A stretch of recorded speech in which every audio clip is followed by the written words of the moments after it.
to mute it when you're not using it. Like when the panelists are not talking, probably mute it. You know what I mean? Like if Sava is talking, to mute it so that once she's done, you unmute the panelist. Okay. Otherwise, you will hear her twice, and this is weird because like you hear Sava say something, and just afterward you hear the same stuff again. Okay. So I've just muted it. Yeah, now it's muted. That's fine. I cannot hear you anymore because you're talking only in the mic, Sikola.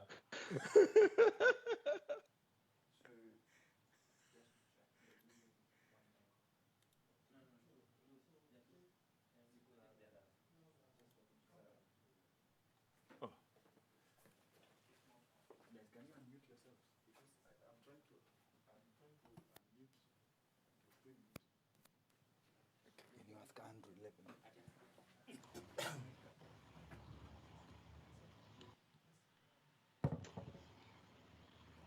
Bonjour tout le monde, salut Medoun.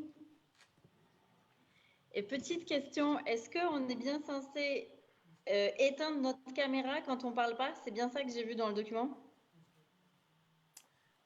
Oui.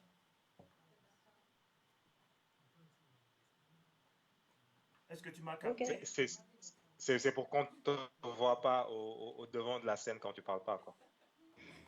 C'est très bien. Ok, ça marche. J'espère que mon microphone à moi marche. Tu vois? Because I have unmuted it. So I need to start. You don't need to, okay. Unmute them. It's about time.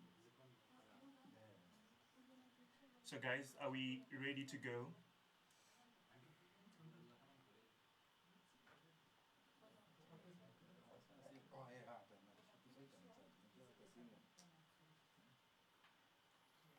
Medun, tu peux confirmer si on est live sur Facebook?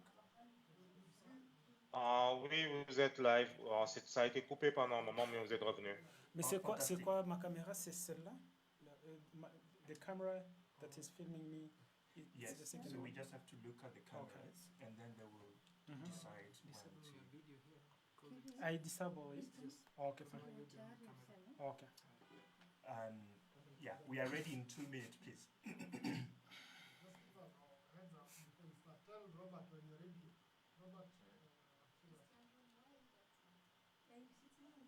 Na look, you see, dada yako amenifanya smart hivi.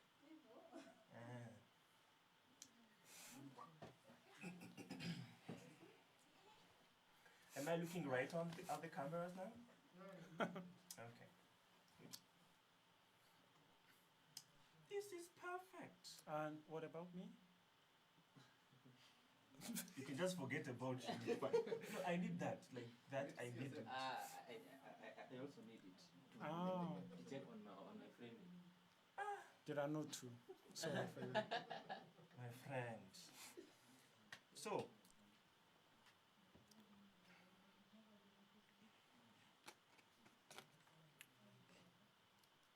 do we know if there are already journalists who are at this moment, and I wish just brief us when you are ready. Brief us. You guys are okay. So the ones who are controlling these microphones. Yeah, they are on. Yes. No, they We can't. don't need to do anything. We don't need Hello? to touch them. Okay. We are ready. I'm going to start.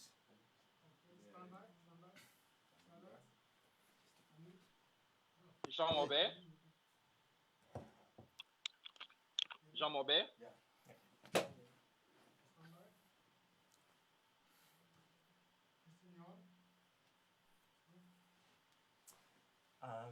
Bonjour chers amis, bienvenue à cette session de présentation du rapport Sans Suite. C'est un rapport qui revient sur les événements entre 2015 et 2018 dans le cadre de manifestations, de la répression brutale des manifestations dans le cadre du processus électoral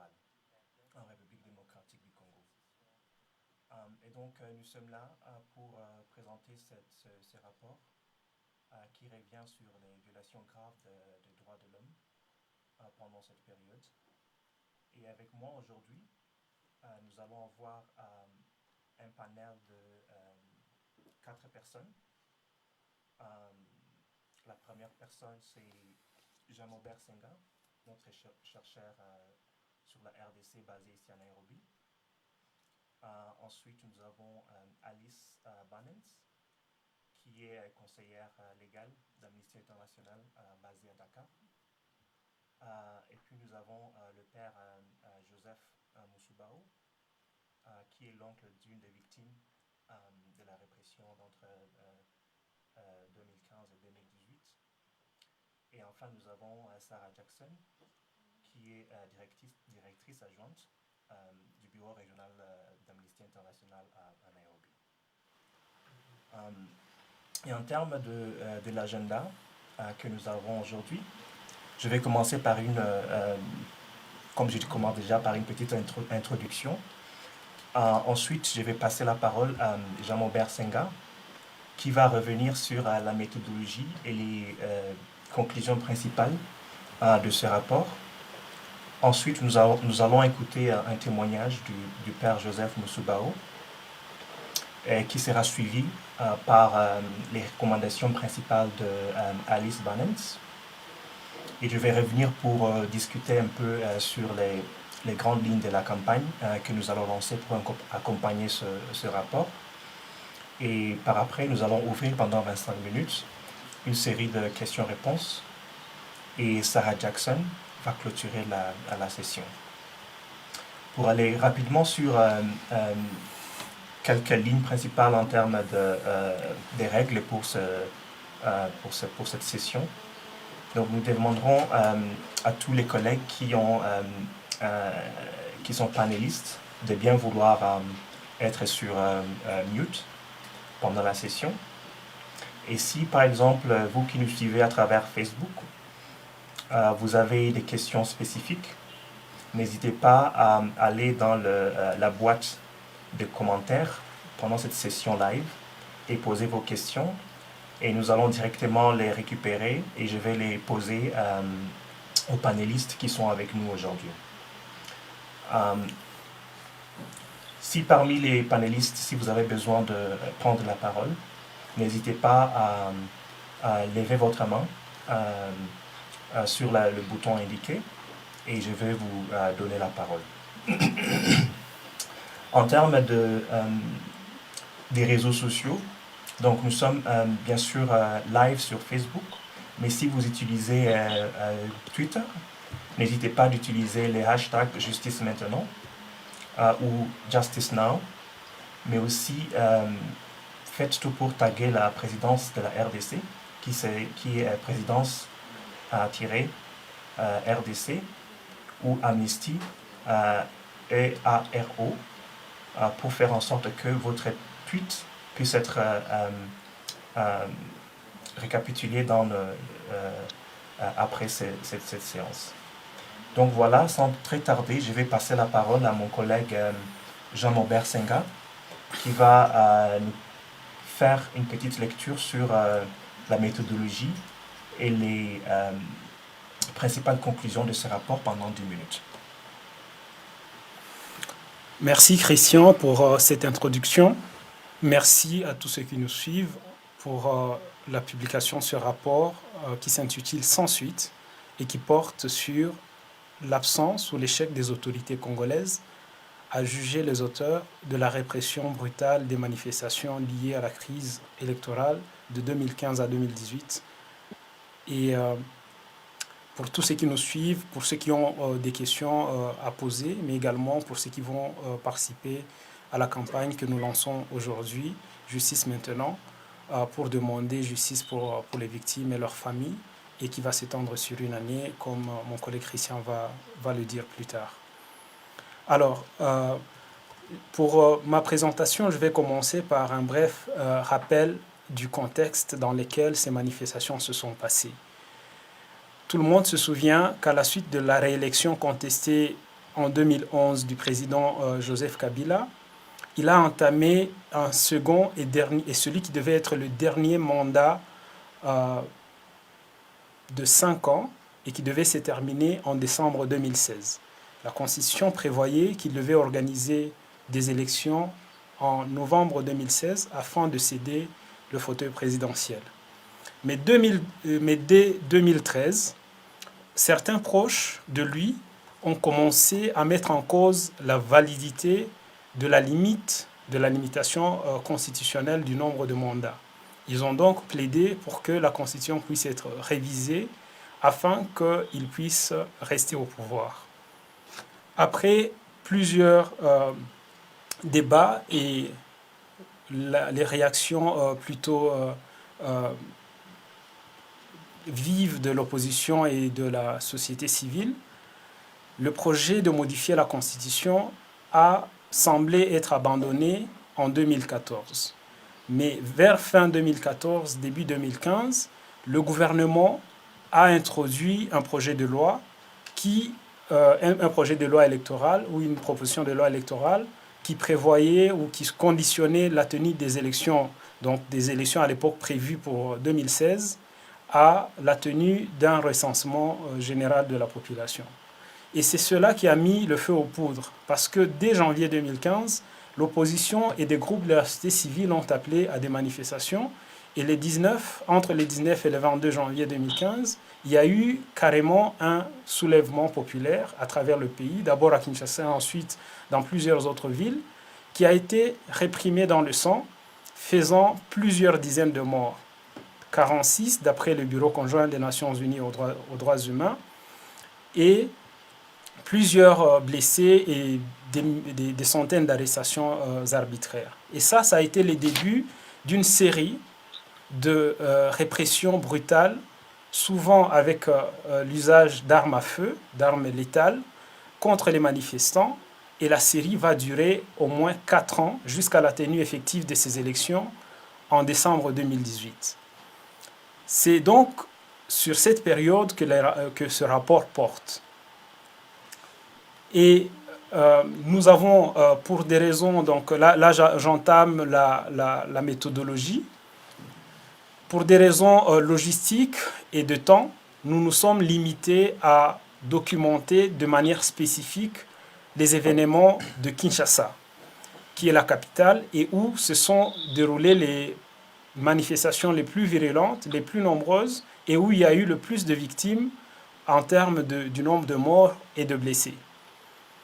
Nous évoquons dans la partie contexte ce qui s'est passé dans le reste du pays, parce que, par exemple, les interdictions des manifestations ne concernaient pas que la ville de Kinshasa, elles concernaient tout le pays, de même que les coupures d'Internet et d'autres attaques qui visaient à restreindre le plus possible l'espace civique dans le pays.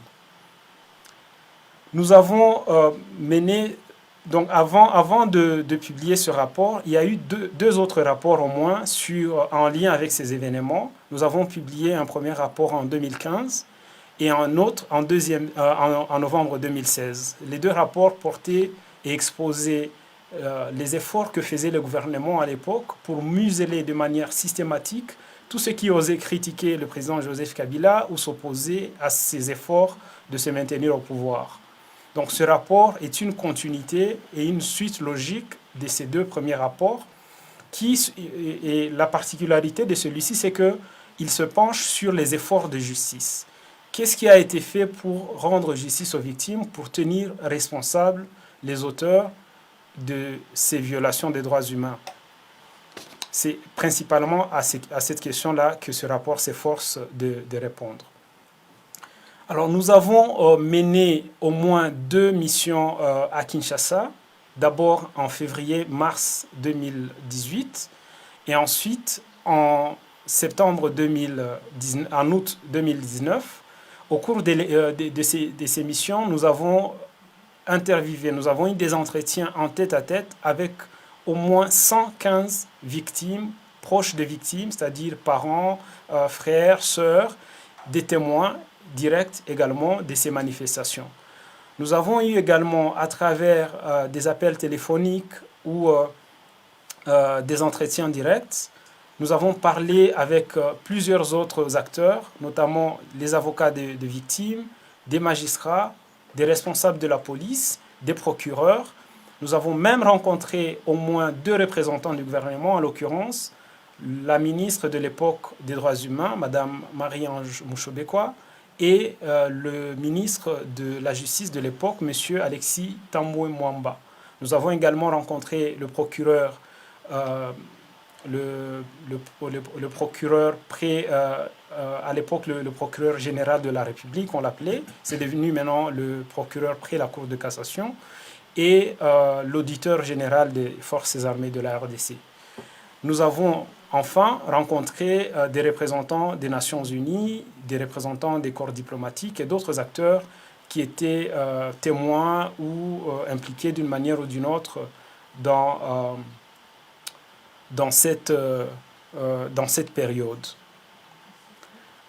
Nous avons en outre consulté plusieurs rapports et déclarations officielles des autorités.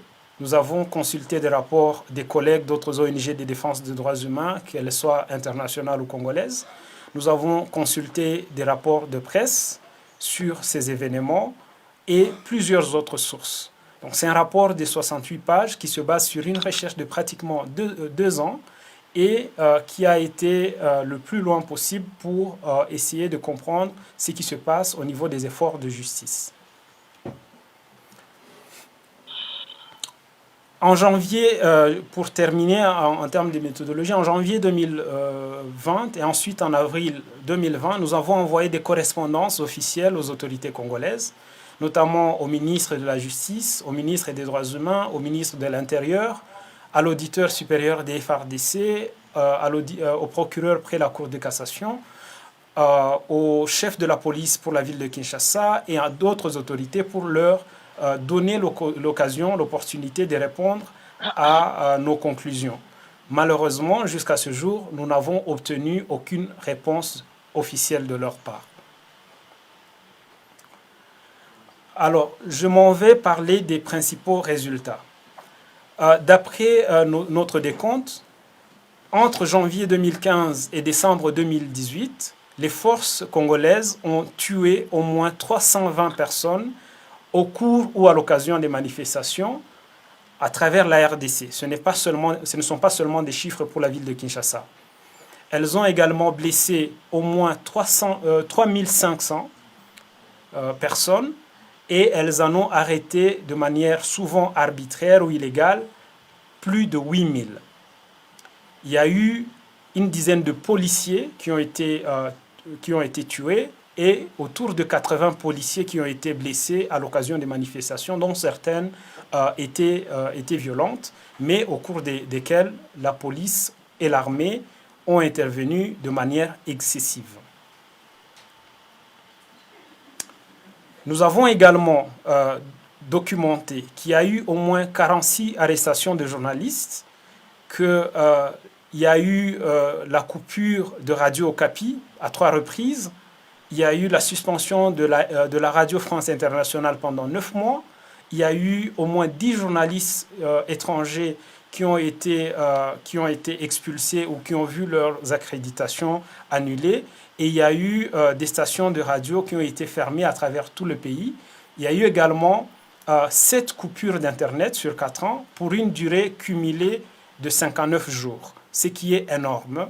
Et nous présentons dans le rapport les estimations de ce que cela a pu coûter à la RDC.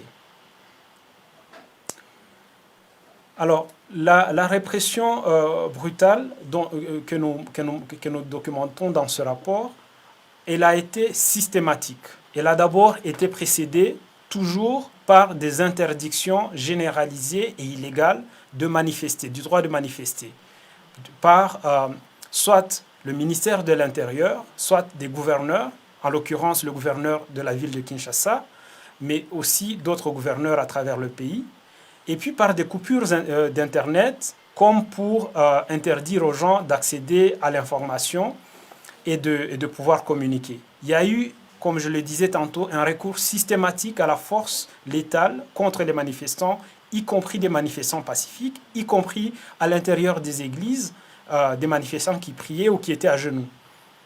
Il y a eu des attaques contre les journalistes pour empêcher les médias de couvrir la répression de ces manifestations.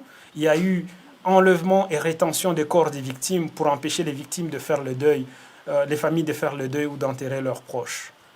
Et après, il y a eu des dénégations du gouvernement qui a dit qu'il n'y avait pas de répression du tout, qu'il n'y avait pas eu de mort, ou bien que les personnes tuées étaient des badauds ou des pillards. Il y a eu la criminalisation des victimes. Donc, plutôt que de poursuivre les auteurs parmi les membres des forces de sécurité et les responsables du gouvernement auteurs de cette répression, on a vu surtout des poursuites systématiques contre les victimes, contre les organisateurs des manifestations et contre ceux qui y participaient ou les soutenaient. Il y a eu également des menaces contre les proches des victimes qui ont osé en parler ou porter plainte. Il y a eu également un déni total et délibéré de justice, malgré les efforts des victimes et malgré des tentatives d'enquête qui ont suivi la pression internationale. C'est par exemple le cas après les événements de janvier 2015 à Kinshasa et ensuite en avril 2015 l'affaire des fosses communes de Maluku, que certaines victimes de manifestations de janvier 2015 ont essayé de lier à la répression en pensant qu'il pouvait y avoir certains de leurs proches qui sont enterrés dans ces fosses à Maluku. Les enquêtes promises par le gouvernement sur ces événements n'ont jamais eu lieu. Il y a eu également un livre blanc qui a été publié par le ministre de l'Intérieur et le ministre de la Justice en octobre 2016 sur les événements de septembre 2016. Mais ce livre blanc était une sorte de chapelet de faits qui étaient tous mis sous le dos des manifestants et jamais la responsabilité des forces de sécurité n'a été admise. Et ce livre blanc n'a surtout été suivi d'aucun effet en termes de poursuite des auteurs ou d'approfondissement des enquêtes. Nous en parlons largement dans le rapport. Ensuite, il y a eu 2 commissions d'enquête mixtes qui ont été mises en place par la ministre Mushobekwa à l'époque. Une première commission sur les événements du 31 décembre 2017 et du 21 janvier 2018, au cours desquels au moins 14 personnes étaient tuées. Mais cette commission est arrivée à quelques conclusions qui étaient encourageantes. Je dois dire que certains acteurs congolais de la société civile y ont participé. Malheureusement, à part quelques frais qui ont été accordés par le gouvernement à certaines familles, de manière d'ailleurs aléatoire, pour organiser les funérailles de leurs proches, il n'y a pas eu de conséquences en termes de poursuite et de jugement des auteurs qui étaient pourtant, pour certains, identifiés. Quant à la commission d'enquête mixte appelée CEM 1919, qui était mise en place en juin 2018 pour enquêter à nouveau sur les événements de septembre 2016 et décembre 2016, et n'a jamais abouti, et n'est jamais arrivé jusqu'à produire un rapport et à le rendre public, ce qui est également déplorable et qui montre un manque criant de volonté politique. Alors, il y a eu, au-delà de ça, des sanctions internationales individuelles qui ont visé plusieurs personnalités civiles et militaires ou policières du régime de l'époque en lien avec ces violations de droits humains. Malheureusement, les autorités congolaises n'ont jamais engagé de poursuites contre aucune de ces personnes qui étaient visées par les sanctions internationales. Nous en parlons également dans ce rapport. Au contraire, certains ont été promus ou remerciés par le président Kabila et certains occupent toujours des fonctions importantes au sein de la police, de l'armée et au sein d'autres institutions. C'est le cas du général Célestin Kanyama, qui est l'ancien chef de la police pour la ville de Kinshasa, qui a été promu et ensuite envoyé comme responsable de l'école de la police. C'est le cas également du général John Numbi, qui a été également promu, qui a été décoré et qui se trouve être parmi, si pas le plus haut gradé de l'armée aujourd'hui, dont il est l'inspecteur général. Les victimes ont tenté de pousser, certaines d'entre elles, malgré les difficultés en termes de moyens, parce que porter plainte ça coûte de l'argent en RDC, malheureusement. Malgré des difficultés de pouvoir se payer des avocats, certaines ont essayé tout de même. C'est le cas de la famille de Gabi Mamba, qui était tuée en janvier 2015 et dont la famille a porté plainte au parquet de Matete. Comme nous le documentons dans ce rapport, la famille n'a jamais plus entendu parler d'une quelconque enquête. Elle n'a jamais été invitée, elle n'a jamais reçu la visite d'un procureur ou d'un policier. C'est le cas également des 5 membres de l'IDPS, qui étaient du parti Union pour la démocratie et le progrès social, qui étaient tués dans l'incendie de leur siège à Limete dans la nuit du 19 au 20 septembre 2016. Ces familles n'ont pas officiellement porté plainte, mais les responsables du parti leur ont promis de le faire, et jusqu'à présent, il ne s'est rien passé. C'est le cas enfin de Thérèse Kapangala et de Rossi Mukendi, 2 jeunes qui ont été tués respectivement le 21 janvier 2018 et le 25 février 2018. Dans les 2 cas, les familles ont porté plainte expressément contre le général Silvano Kasongo, qui est toujours commissaire de la police pour la ville de Kinshasa, mais il ne s'est jamais rien passé pour le poursuivre et le juger. Quitte à le trouver innocent ou coupable, mais il ne s'est en tout cas jamais rien passé. Au contraire, ces familles ont subi des pressions de toutes parts, et en l'occurrence, le procès de celui qui était présenté par les autorités comme l'auteur du meurtre de Rossi Mukendi s'est arrêté net en octobre 2018, et jusqu'à ce jour, il n'y a aucune nouvelle malgré les efforts de cette famille. Alors, pour conclure, comme nous avons justement documenté ces violations, parce qu'il est important que les victimes obtiennent justice. Il est important que les autorités brisent le cycle d'impunité afin de s'assurer que ces violations ne se répètent pas à l'avenir.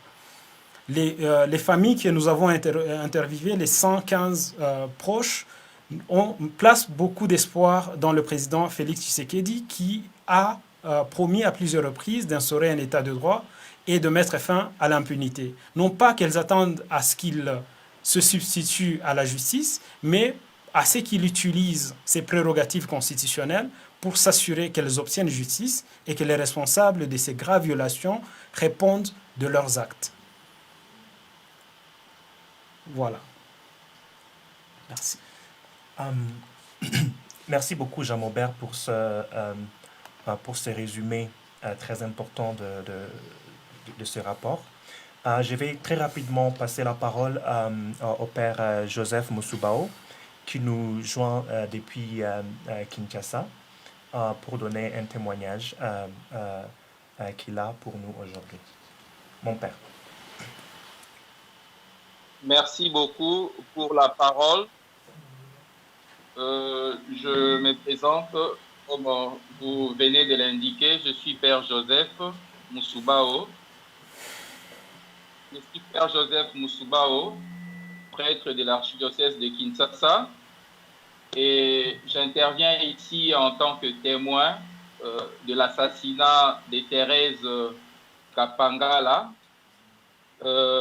C'est en fait en date du dimanche 21 janvier 2018, notre fille Thérèse, qui aspirait à la vie religieuse, s'est rendue à la paroisse Saint-François de Sales de Kinshasa pour participer à la messe comme dans ses habitudes habituelles comme chrétienne. À la sortie de la messe, aux environs de 9 heures, la police nationale congolaise a commencé à lancer des gaz lacrymogènes pour réprimer les chrétiens qui voulaient répondre à l'appel à la marche lancée par les comités laïcs de coordination, comme vous le savez. Et ces chrétiens étaient accompagnés de leur pasteur. Ils n'avaient même pas pu faire 20 mètres de marche à cause des rafales de gaz qui s'étaient repliés dans l'enceinte de l'église pour leur sécurité, tout en prenant soin de fermer la grille de la paroisse. Et d'ailleurs, c'est moi qui avais ordonné que la grille de la paroisse soit fermée parce qu'il y avait un dispositif sécuritaire impressionnant pour intimider des paisibles citoyens venus prier. Alors, tous, nous n'avions en main que des crucifix, des chapelets et quelques rameaux en signe de paix, et nous exécutions des chants à l'honneur de la Vierge Marie. Se trouvant dans l'enceinte de la paroisse Saint-François des Salles, où les chrétiens se croyaient à l'abri des poursuites des éléments de la police nationale, après que la grille d'entrée a été fermée, les éléments sous le commandement du général Silvano Kasongo avaient parqué leur véhicule juste devant la grille paroissiale et un élément de la police nationale était monté sur les 10 véhicules pour avoir accès à la vue de l'intérieur de la concession de la paroisse. Y ayant eu accès, une voix semblable à celle d'une femme avait ordonné de tirer. Et l'élément de la police armée, qui était monté sur le véhicule anti-émeute, s'est livré sans froid aux yeux au tir à bout portant et à balles réelles sur le peuple de Dieu non armé.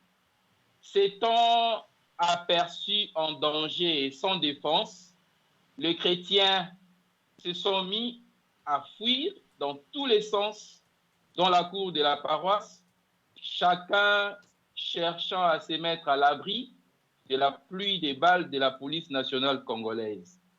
Et dans cette débandade généralisée, Thérèse Kapangala était occupée à essuyer avec la margarine les yeux d'une petite fille dont le visage était envahi de gaz lacrymogènes. C'est à ces moments-là qu'une balle de la police nationale congolaise, une balle ciblée, a touché notre fille, l'aspirante Thérèse, lui transperçant le cœur pour sortir par le bras gauche. Elle est tombée sur place et elle a rendu l'âme pendant que les docteurs Jean-Baptiste Sonji et les autres chrétiens en vain tentaient de la sauver. Et il est d'intérêt d'insister sur le fait que la balle l'a atteinte dans l'enceinte de la concession paroissiale, devant la porte d'entrée de l'église, et les traces de sang y ont fait plus de 10 jours avant d'y être enlevées pour des raisons d'hygiène. L'activité criminelle à laquelle s'étaient adonnés les éléments de la police nationale congolaise a laissé des impacts de balles réelles encore visibles sur le mur de la paroisse jusqu'aujourd'hui. Et constatant le fait, car c'est moi qui avais dit la messe de ces jours-là, j'ai rapidement téléphoné à la Croix-Rouge et à la MONUSCO afin qu'elles m'aident à acheminer les corps de Thérèse à la morgue. J'ai pu peut-être miraculeusement arriver à la morgue centrale de Kinshasa, où le corps a été enregistré le même dimanche avec un badge d'identification à ma possession portant le numéro d'emplacement 0474 établi par Essango Jarret, agent des services de la dite morgue. Et après, nous nous sommes déployés pour faire des gymnastiques. Nous sommes passés de bureau à bureau pour réclamer la levée du corps de la morgue. Ce n'était pas facile. Nous avons fini par porter une plainte contre l'inconnu. Il n'y avait pas de suite. Avec l'aide de notre avocat conseil, nous sommes allés trouver l'auditeur supérieur de l'armée, de FARDC, qui a ordonné au médecin légiste de procéder à l'embombement et de constater les causes de la mort de Thérèse. Lorsqu'ils ont fait les constats des causes de sa mort, nous avons récupéré le corps. Ce n'était pas facile. Nous avons finalement, après son enterrement, porté plainte de manière ciblée contre celui qui était chargé d'organiser la répression de ces jours-là, parce qu'il n'y a personne qui peut nous donner des explications si ce n'est le général actuellement qui est en charge de la sécurité des Kinshasa, qui a déployé ces éléments. Il n'y a que lui qui peut nous expliquer. Alors, la plainte était portée contre lui. Jusqu'à aujourd'hui, il n'y a aucune suite. Donc, cela veut dire que nous avons porté 2 fois la plainte et nous avons même fait un rappel de ces plaintes-là portées. Nous observons jusqu'à ces jours un silence criant de la part de toutes les autorités et c'est inquiétant. Il est très inquiétant de vivre dans un tel univers, dans un tel contexte. Voilà ce que je peux dire en résumé sur ce que je connais de l'assassinat de Thérèse Kapangala, ce que je connais de son martyre. Et nous restons jusqu'aujourd'hui très étonnés de voir ces silences prolongés des autorités qui sont censées nous sécuriser, qui sont censées protéger nos vies. Ils restent silencieux jusqu'aujourd'hui et je suis même étonné et en même temps, j'ai la joie de voir la justice s'émouvoir ces derniers temps, mais elle ne s'émeut que pour poursuivre les auteurs de ceux qui détournent les deniers publics, alors que nous savons dans notre pays, il y a des gens qui ont détourné des vies humaines. Il y a des gens qui ont versé le sang. À quand leur poursuite? À quand les enquêtes sérieuses pour qu'ils répondent de leurs actes et de leur turpitude? Voilà, en peu de mots, je peux m'arrêter là. J'ai brossé rapidement ce qui s'est passé et à l'occasion de l'assassinat de Thérèse, quand on fêtait le 1er anniversaire de son martyre, j'ai pris soin de documenter tout ce que j'ai vu et entendu concernant son martyre.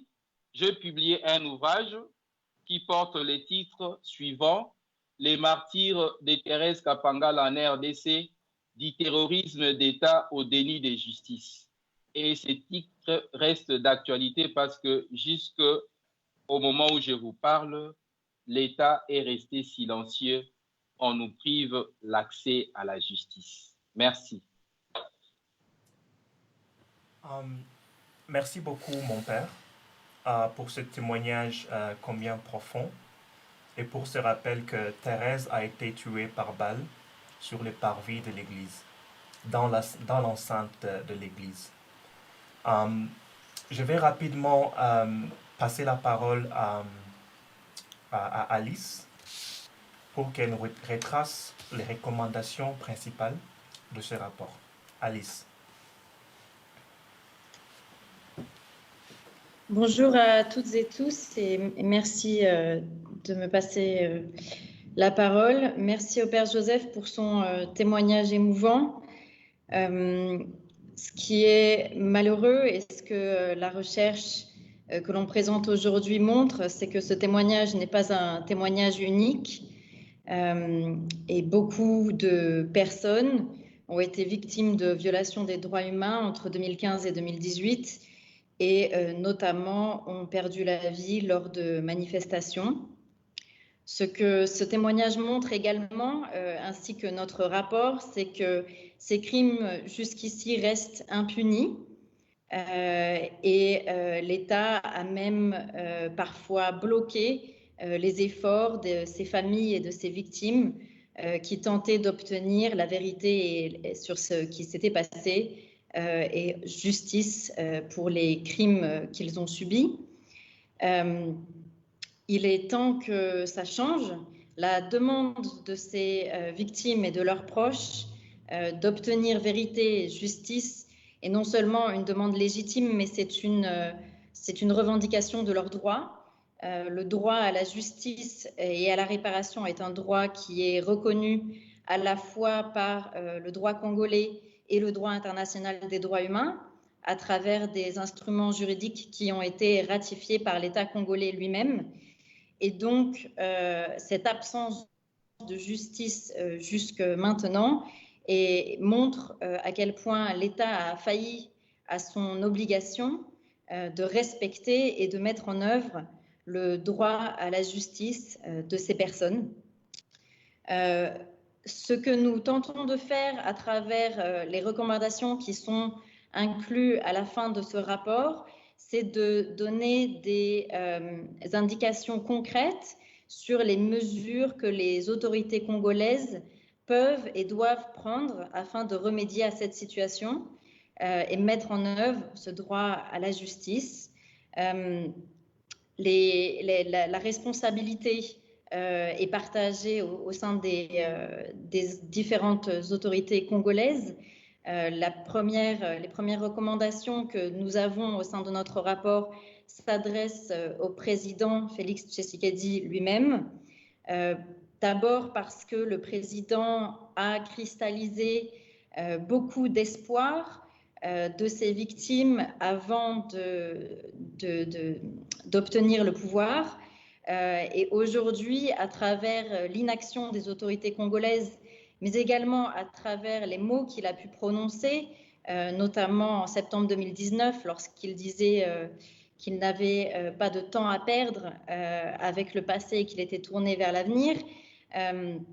Ces mots sont d'une extrême gravité car ils montrent qu'il a abandonné ses victimes et ses familles, qu'il a abandonné ses promesses, mais aussi montrent une très grande incompréhension de la situation, car il ne s'agit pas d'avoir le temps ou non, ou d'avoir le choix ou non, il s'agit d'obligations auxquelles lui et l'État congolais sont soumis.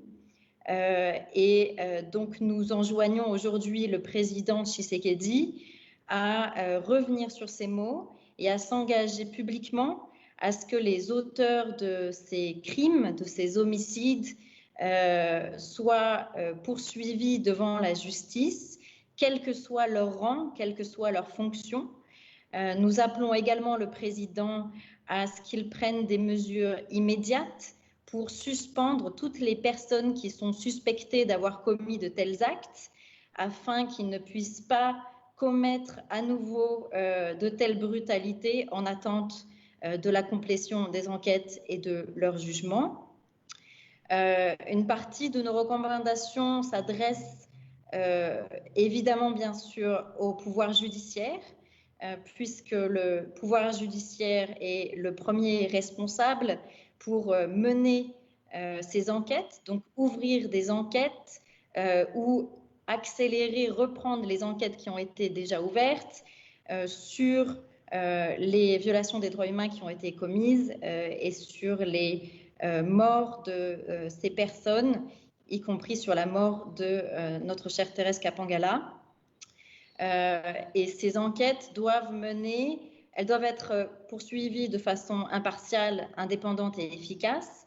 Et elles doivent mener à identifier les auteurs de ces crimes et à les poursuivre devant les tribunaux compétents à travers des procédures judiciaires équitables qui prennent donc en compte et respectent les droits des accusés autant que les droits des victimes.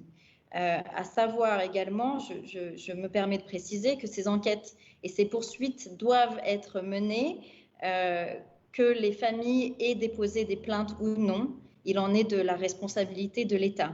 Lorsque des plaintes ont été déposées, bien sûr, les familles doivent être tenues informées et pouvoir également participer à ces procédures et obtenir réparation en cas de condamnation.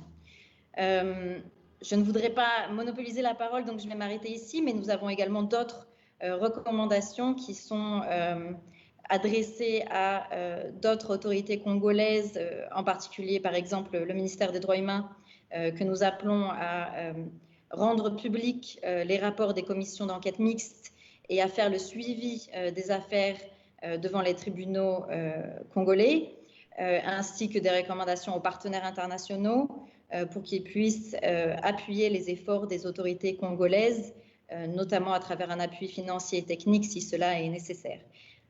La liste complète des recommandations se trouve dans le rapport et je vous enjoins à l'examiner. Je reste à votre disposition pour toute question et je vous remercie de votre aimable attention.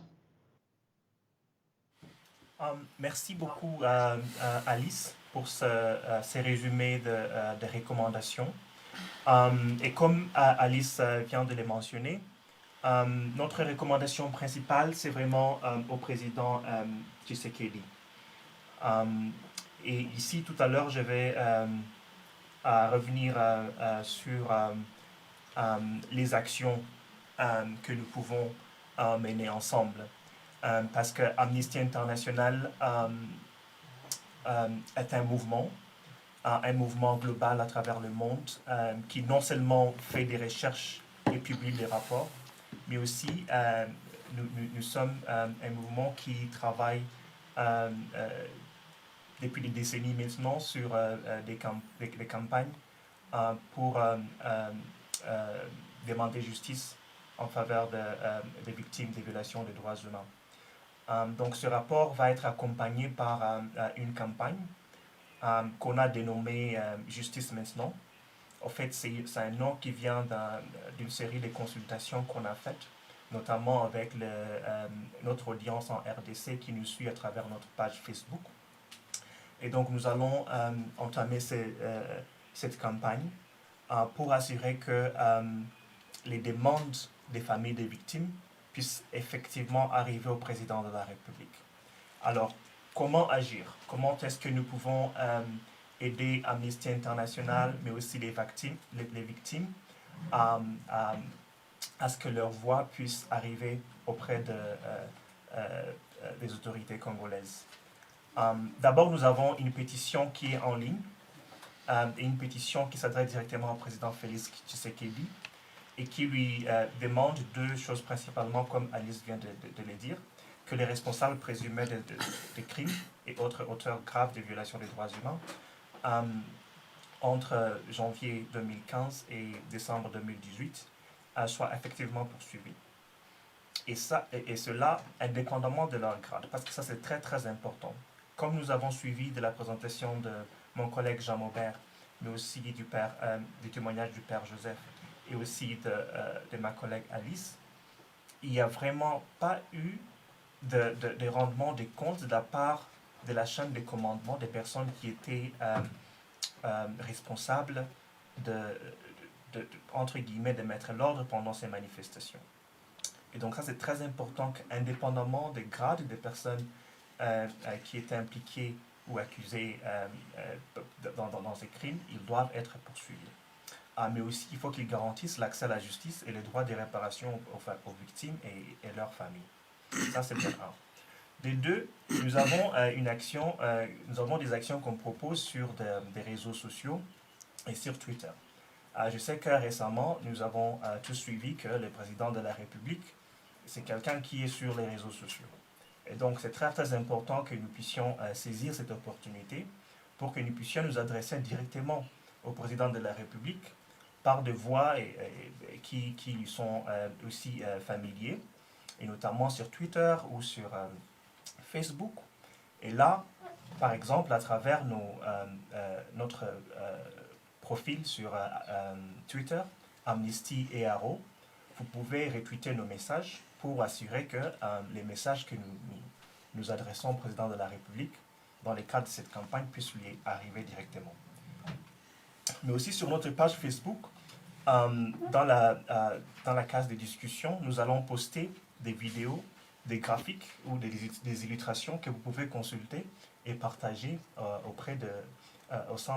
travers vos réseaux sociaux pour nous aider à amplifier le voix des victimes et aussi les messages que nous avons pour les autorités congolaises. Et une petite demande que lorsque vous partagez ces messages et ces matériels de campagne, merci d'utiliser par exemple des hashtags comme sans suite et justice maintenant pour assurer que nous avons une meilleure visibilité de nos demandes et facilement qu'on peut retrouver à travers les réseaux sociaux. Et n'oubliez pas surtout de taguer le président de la République, Félix Tshisekedi, et aussi la présidente de la RDC. Alors, nous allons essayer de faire les débats, d'organiser des débats physiques sur les questions de justice et la lutte contre l'impunité entre septembre 2020 et juin 2021. Et donc ça va être à travers la RDC principalement, et notamment à Bukavu, Goma, Kananga, Kinshasa, Kisangani et Lubumbashi.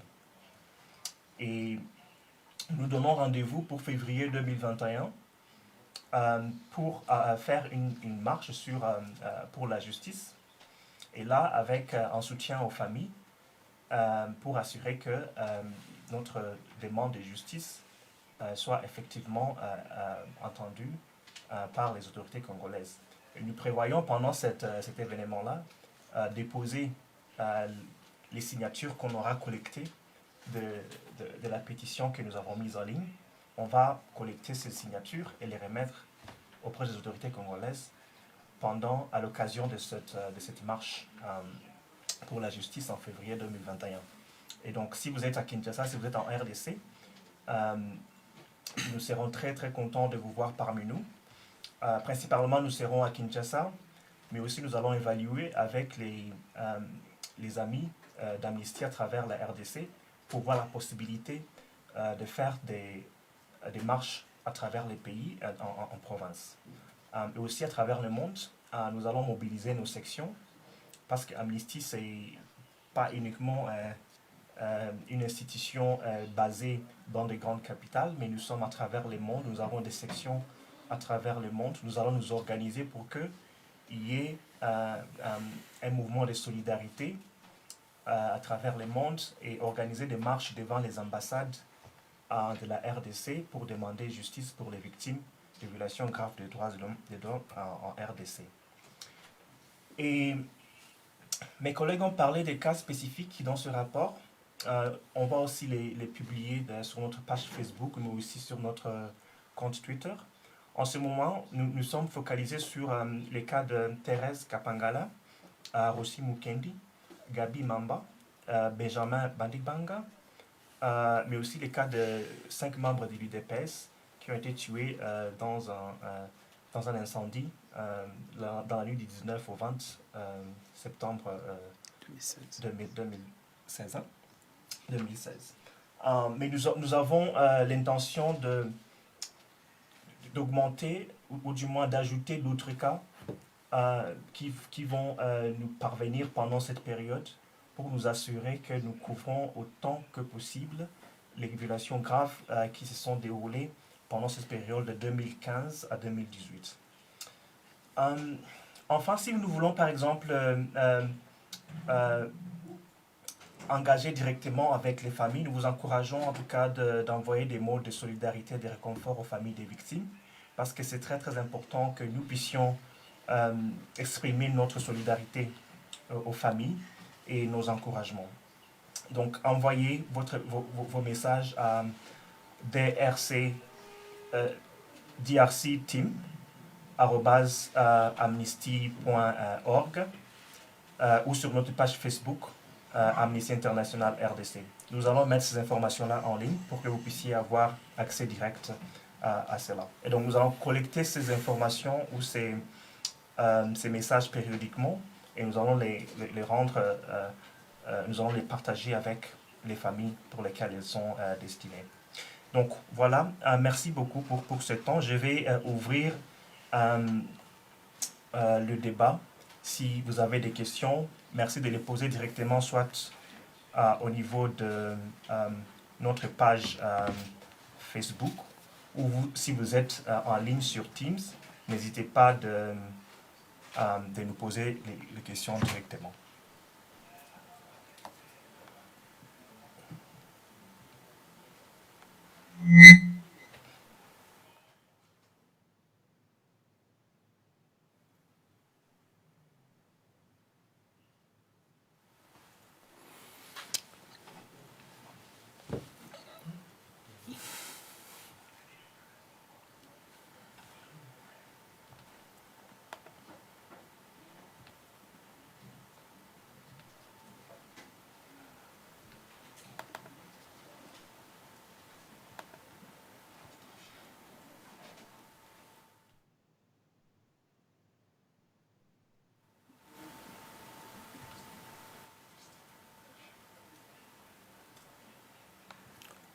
Do we have questions?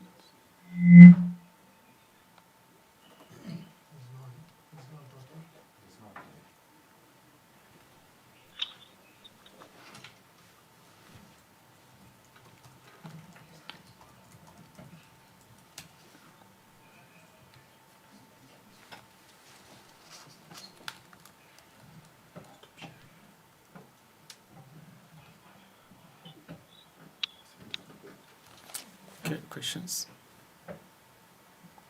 and answers.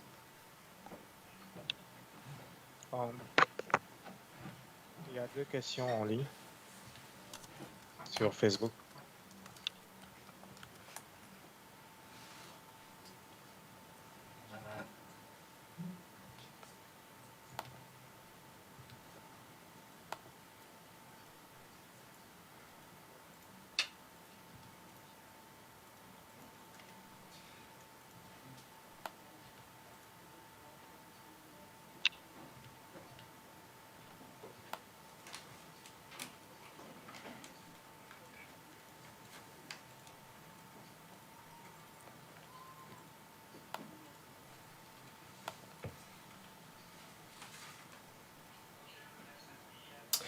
Alors, nous avons une question pour Jean-Maubert, j'imagine.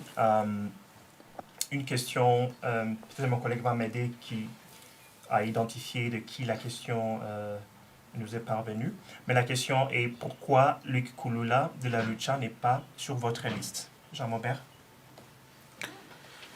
Oui, alors le rapport, comme nous l'avons indiqué, porte sur les événements de janvier 2015 à décembre 2018. Effectivement, Luc Nkulula, c'est un activiste des droits humains qui a été tué dans l'incendie de sa maison en juin 2018 à Goma, ce qui rentre dans cette période. Par contre, il n'a pas été tué à l'occasion ou pendant une manifestation, ce qui est l'objet de ce rapport, et il n'a pas été tué à Goma, disons à Kinshasa, qui est le focus géographique sur lequel nous sommes limités, comme je l'ai dit, pour des raisons à la fois logistiques et de temps. Mais cela ne veut pas dire que Luc Nkulula et d'autres personnes qui ont été tuées dans d'autres circonstances en RDC, à travers le pays, ne sont pas importants. Au contraire, nous utilisons la situation de Kinshasa comme un exemple pour montrer la gravité de cette situation, mais aussi pour montrer que les victimes n'ont pas oublié. Peut-être que certains ont oublié, ils sont passés à autre chose, mais les victimes et nous, les défenseurs de droits humains, on n'oublie pas ce qui s'est passé, que ce soit à Kinshasa ou ailleurs, et on continue à réclamer justice.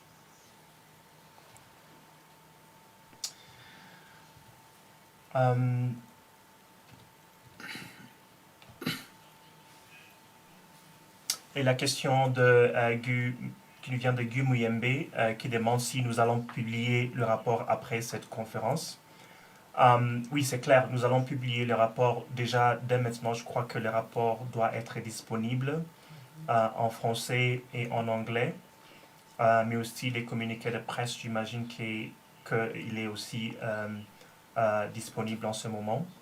Et nous allons disponibiliser le matériel de campagne, du moins les illustrations des cas spécifiques sur lesquels nous avions travaillé, des images, tout ce qui est en rapport avec la campagne aussi va être disponibilisé juste après cette conférence de presse.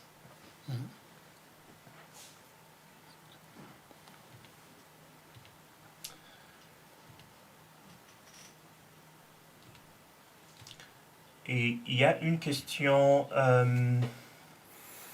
de Médune qui parle. Est-ce que vous pouvez revenir sur les statistiques clés de ce rapport? Ça, je pense que c'est pour vous, Jean-Maubert. Est-ce que vous pouvez revenir sur les statistiques clés de ce rapport et nous parler très brièvement encore de la méthodologie utilisée? Voilà.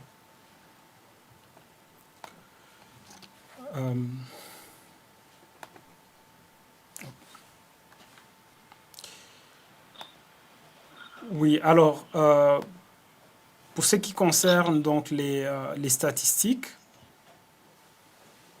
je vais partager l'écran là tout de suite. Comme je l'ai indiqué, on a décompté au total au moins 320 personnes qui ont été tuées à travers la RDC entre janvier 2015 et décembre 2018. Au cours de manifestations ou à l'occasion de celles-ci. Quand je dis au cours, c'est-à-dire des gens qui participaient à ces manifestations. à l'occasion, c'est des gens qui étaient chez eux à domicile, qui étaient dans la rue en train de marcher et qui se sont juste retrouvés sous les feux de la police parce qu'ils étaient, entre guillemets, au mauvais endroit, au mauvais moment et qui en ont payé le prix, malheureusement. Et il se trouve que ces gens-là, cette catégorie des personnes, représentent entre 50 et 60% des victimes. Donc la plupart des victimes, en fait, elles n'ont pas été tuées pendant les manifestations, mais elles ont été tuées à l'occasion des manifestations, notamment parce que les forces de sécurité, la police, l'armée, la garde républicaine qui était déployée en masse, tiraient indistinctement sur ceux qu'ils rencontraient dans la rue et ils tiraient pour tuer la plupart du temps. Nous avons également compté au moins 3500 blessés.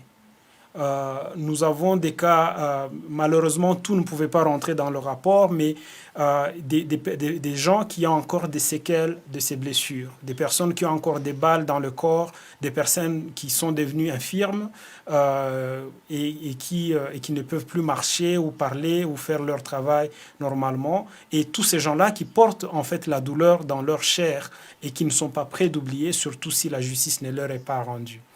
Nous avons également compté au moins 8000 arrestations arbitraires et détentions illégales par les autorités de manifestants, des leaders de la société civile et activistes de la société civile, mais aussi de leaders politiques qui ont été arrêtés, dont certains ont passé des années en prison, jusque notamment à la dernière vague de libération qui ont été ordonnées par le président Tshisekedi après son arrivée au pouvoir. Et puis, comme je l'ai dit, nous avons compté également des atteintes graves au droit à l'information, notamment des coupures d'Internet, sur un cumul de près de 60 jours, 59 jours précisément, ce qui représente 2 mois pratiquement. C'est-à-dire que pendant 4 ans, il y a eu 2 mois au cours desquels les Congolais ne pouvaient pas accéder, utiliser Internet dans son ensemble ou seulement les réseaux sociaux. Il y a eu également au moins 26 mois d'interdiction totale de manifestations ou de rassemblements pacifiques, au cours desquels tout rassemblement et toute manifestation étaient considérés comme illégales et dispersés violemment par les autorités. Et puis il y a beaucoup d'autres chiffres qui sont contenus dans le rapport que les gens peuvent découvrir en lisant. Alors en termes de méthodologie, comme je dis, nous avons circonscrit notre recherche sur Kinshasa pour des raisons vraiment pratiques, parce que le Congo étant immense, il était difficile pour nous de documenter de façon spécifique ce qui s'est passé à Goma, à Bukavu, à Mbandaka, à Kananga, à Matadi et dans d'autres parties du pays. Donc nous nous sommes limités à Kinshasa parce que c'est là aussi qu'il y a eu le plus de manifestations et qu'il y a eu le plus de victimes pendant cette période.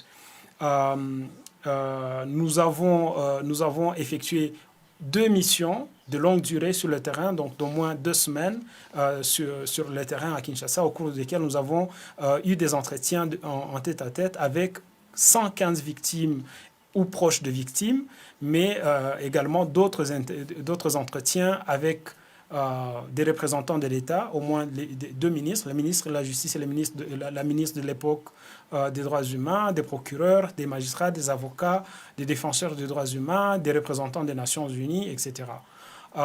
Nous avons également fait un travail documentaire à distance en lisant les différents rapports ou déclarations qui étaient faits par les autorités, par les Nations Unies, par d'autres ONG, y compris des ONG des droits de l'homme congolaises, et par même la Commission nationale des droits de l'homme de la RDC. Nous avons aussi envoyé des correspondances officielles aux autorités à chaque fois pour leur demander, dans un premier temps, des informations complémentaires. Ils n'ont pas répondu, aucune autorité n'a répondu. Et ensuite, pour leur donner le droit de réagir de manière officielle à ce que nous avions comme conclusion. Et là encore, nous n'avons eu à ce jour aucune réponse. Merci beaucoup, Jean-Maubert, pour ces réponses. Avant de passer la parole à ma collègue Alice, je vais juste poser en même temps à Alice la question et à Jean Maubert et peut-être au père Joseph. Et la question nous vient de Liévin Mouchikola. Désolé Liévin si je prononce mal votre nom. Et la question est la suivante. Dans cette démarche, qui est responsable de toutes ces pertes? Prévoyez-vous porter plainte? Si oui, contre qui? Et donc Alice, puis Jean Maubert et puis père Joseph. Vraiment très brièvement, 1-2 minutes maximum. Alice. Merci. Je crains ne pas avoir très bien entendu la question, mais j'espère que je l'ai entendue. Pour juste compléter mon collègue Jean Maubert sur la question précédente, si vous me permettez très rapidement, je vais rajouter juste une statistique qui n'est pas dans cette page, mais qui est à travers le rapport, qui est qu'à la suite de ces personnes blessées et décédées, il n'y a eu 0 affaire judiciaire menée à terme et 0 personne poursuivie et jugée. Donc 0 est assez criant également dans le cadre de cette recherche. La seconde question, et Christian, dis-moi si j'ai bien compris, c'est qui est responsable de porter des plaintes et de faire des enquêtes. Est-ce que c'est bien ça? Désolée. Est-ce que vous, j'imagine, dans ce cadre Amnesty ou les familles, vous allez porter plainte? Et si oui, ça sera contre qui? D'accord, merci. Un certain nombre de familles a déjà porté plainte et leurs plaintes sont jusque-là restées lettres mortes ou n'ont pas été suivies d'actions suffisantes. Donc, un certain nombre de plaintes existent déjà devant les autorités judiciaires congolaises. Amnesty, par sa propre capacité juridique, ne portera pas de plainte devant les tribunaux, mais restera bien évidemment en soutien aux familles qui ont porté ces plaintes à travers nos actions de recherche et de campagne et à travers les discussions que l'on peut avoir avec les autorités congolaises. Je voudrais peut-être réitérer ce que j'avais dit durant ma présentation, qui est que porter une plainte est un élément évidemment absolument important, mais même en l'absence de plainte, les autorités congolaises ont l'obligation de mener des enquêtes et de poursuivre les auteurs de ces crimes. Et ça, il ne faut probablement pas l'oublier ni le minimiser. Je vous remercie. Merci beaucoup, Alice. Jean Maubert? Oui, je pense Alice a pratiquement tout dit. Donc, au-delà de la responsabilité de l'État congolais en tant que personne morale pour ce qui est des dommages civils, il y a la responsabilité pénale qui est individuelle et il revient à la justice d'enquêter de façon sérieuse, d'identifier les responsables.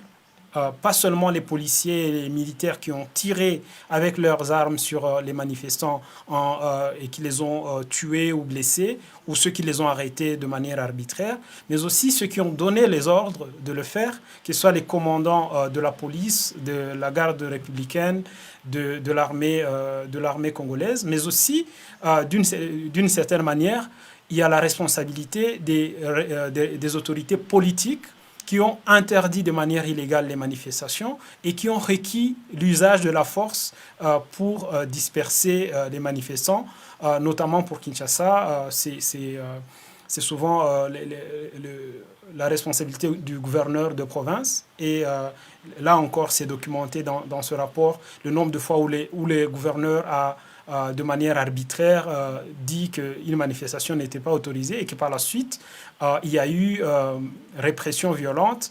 Et je me souviens d'une citation assez flagrante, par exemple, du général Célestin Kanyama à l'époque, qui était commissaire de la police pour la ville de Kinshasa, qui disait « Moi, je n'exécute que les ordres ». Et les ordres, c'est quels ordres? C'est les ordres de son gouverneur qui lui dit « Cette manifestation est interdite, utilisez toute la force nécessaire pour l'empêcher ». Et les conséquences, lorsqu'il y a des conséquences, mort d'homme, blessé, eh bien, la responsabilité devrait être établie sur toute la chaîne, y compris à ce niveau-là.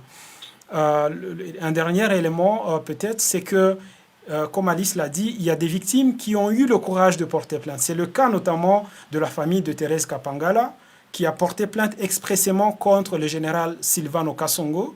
C'est le cas de la famille de Rossi Mukendi, qui a également porté plainte contre le général Silvano Kasongo, contre Major Karine Lokesso de la police et contre d'autres responsables de la police. Nous demandons dans ce rapport de manière spécifique que le général Silvano Kasongo puisse être suspendu de ses fonctions, qu'il occupe toujours, afin qu'il puisse répondre de ses actes devant la justice. Quitte à ce que la justice le condamne ou le trouve innocent, mais en tout cas, il est aberrant qu'il continue d'occuper ses fonctions alors qu'il est sous le coup de poursuites ou d'accusations assez graves par les familles.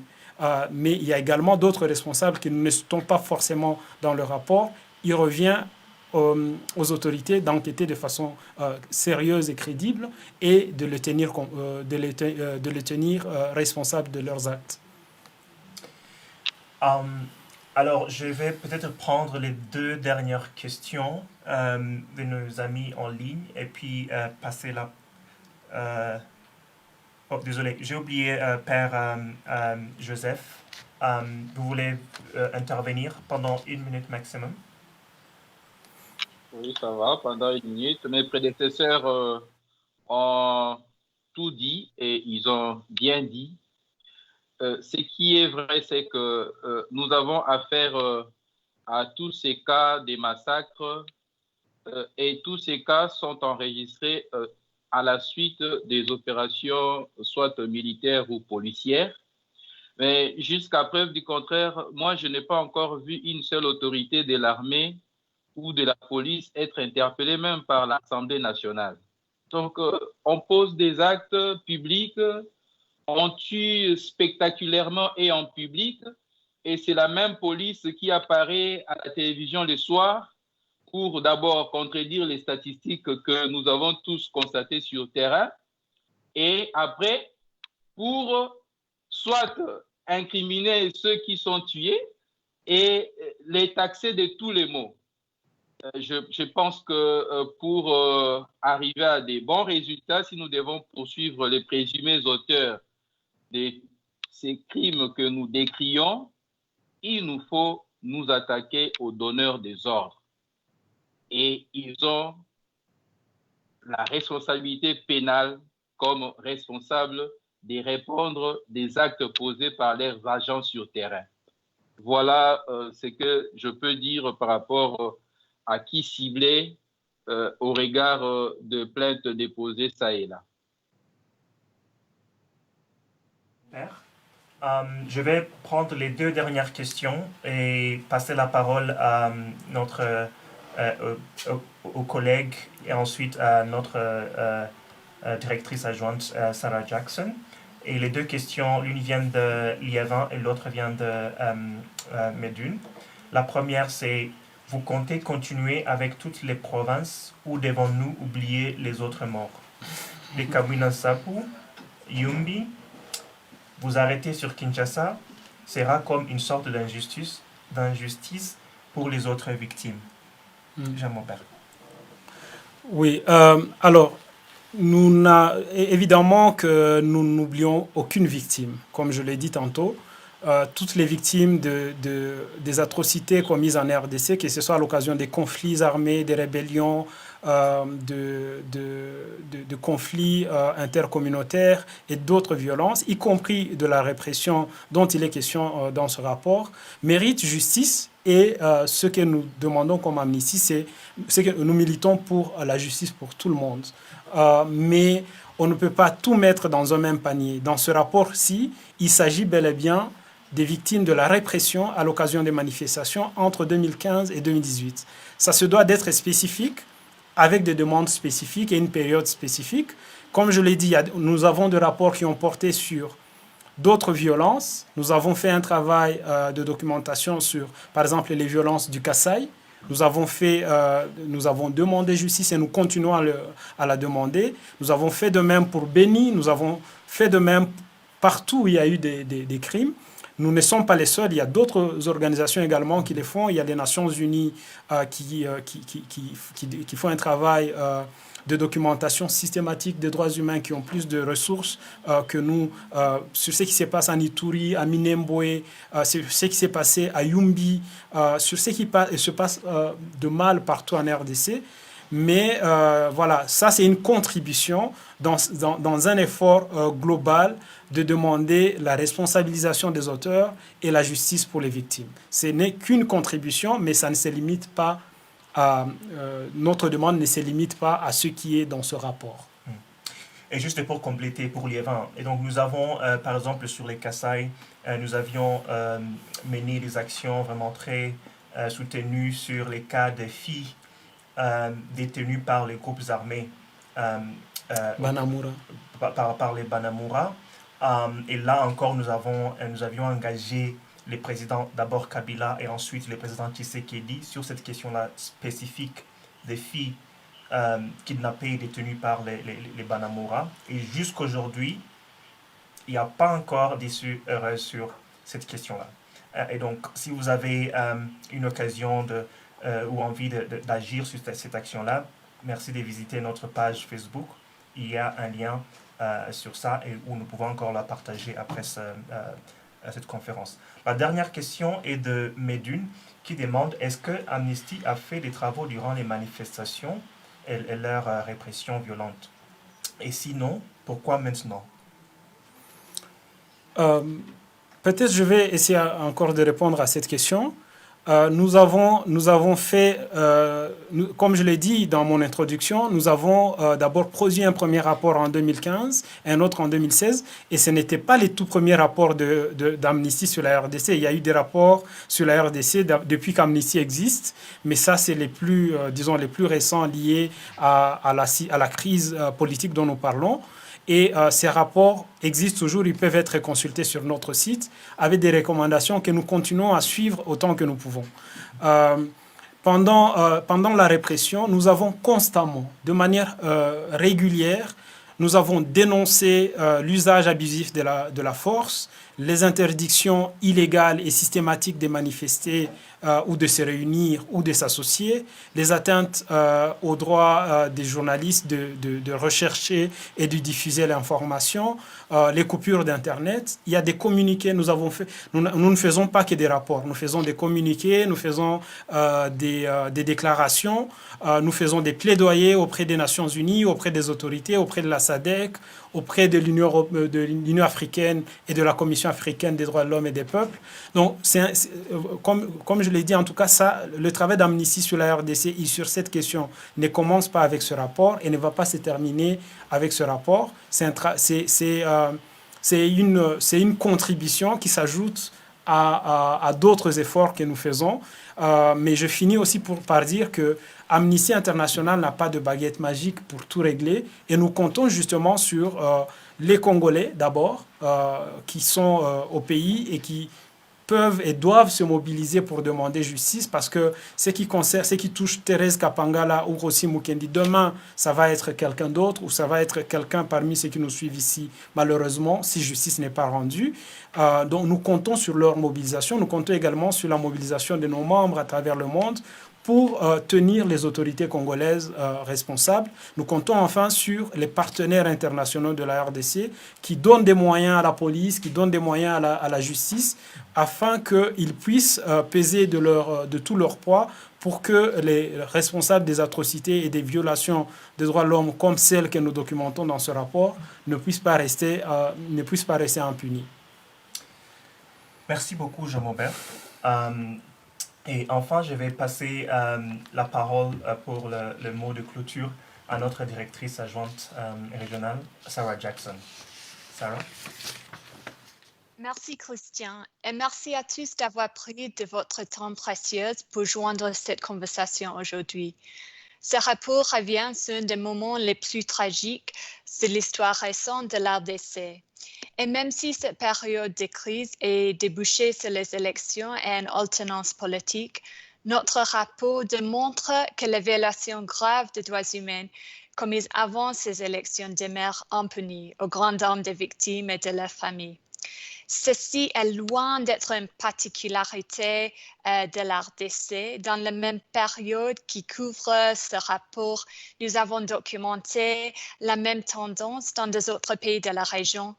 Une répression brutale des manifestations autour des processus électoraux au Burundi, au Bénin, en Côte d'Ivoire. Donc, et par ailleurs, en ce moment, vous êtes tous témoins de la mobilisation en cours à travers le monde pour dénoncer les violations policières et l'impunité. Trop souvent, se font de racisme, surtout dans des pays dits développés et aux États-Unis. Donc, Amnesty International veut amplifier les voix de tous qui, en RDC et dans des autres pays, défendent le droit, demandant la justice et demandant des comptes à leurs dirigeants en rapport avec les obligations nationales, régionales et internationales des États. À travers le monde, nous sommes une force de 7 millions de membres solidaires avec le peuple congolais. Et en RDC, notre mouvement a 24 800 sympathisants et membres internationaux qui engagent dans des actions virtuelles et aussi sur le terrain à travers des clubs d'Amnesty à Goma, Lubumbashi et Kinshasa. Donc maintenant, il nous revient de nous engager ensemble à travers la campagne Justice Maintenant qui accompagne ce rapport pour exiger que le désir de justice et de réparation des victimes et de leurs familles soit réalisé. Merci à tous. Merci beaucoup, Sarah, pour ce mot de la fin. Et merci à vous qui vous avez suivis. Très bonne journée à vous. Merci. Merci, bonne journée. Good. Am I quick to stand up? So, we are done. Oops.